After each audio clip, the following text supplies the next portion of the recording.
Charles knocks Harry sideways. Wills receives major role in Charles' first state maid has green-eyed. Kate and Prince William greeted South African President Cyril Ramaphosa at the Corinthia Hotel in London shortly before noon today as the first ever state visit in the reign of King Charles III kicked off. The Prince and Princess of Wales looked in high spirits as they met the South African leader before accompanying him to Horse Guards Parade, where the King and Queen Consort were waiting for their guest of honour under a dais. For her first state visit as Princess of Wales, Kate donned a purple ensemble, which included a hat, gloves and heels. The Prince of Wales wore a dark suit with a tie matching the colour of his wife's outfit. Kate and William travelled with Mr. Ramaphosa to Horse Guards Parade, where the Guard of Honour comprised of the No. 7 Company Coldstream Guards and the Household Cavalry were in attendance.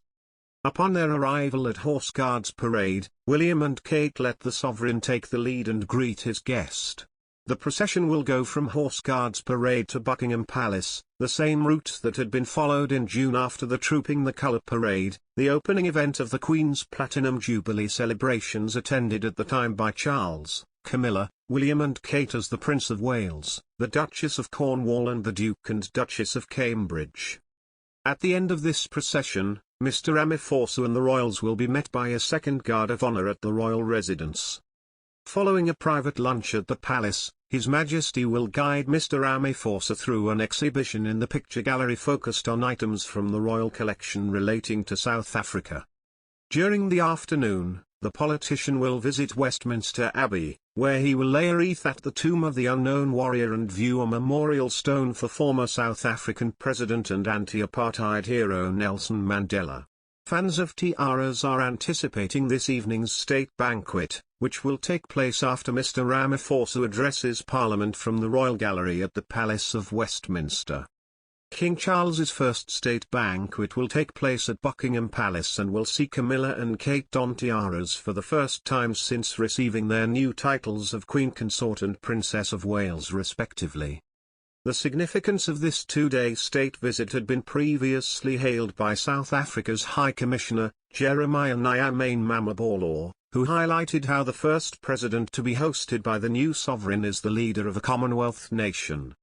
After meeting Charles at the Victoria and Albert Museum as they were visiting an exhibition focused on African fashion, Mr. Mamabolo said, "The important thing is that the king has focused for his first visit, to be with Africa, South Africa, and the Commonwealth."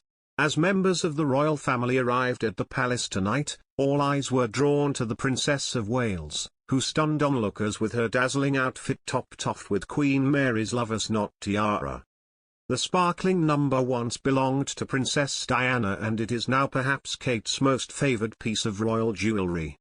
The tiara was made by royal jeweller Garrard in 1914 to Queen Mary's personal design, from pearls and diamonds already in her family's possession. It was a copy of one owned by her grandmother, Princess Augusta of Hesse, who married the first Duke of Cambridge, seventh son of King George III, in 1818.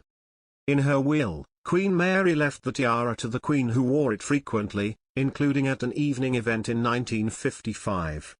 In 1981 she gave it as a wedding present to Prince William's mother, Diana, who wore it for the first time at the state opening of Parliament that November.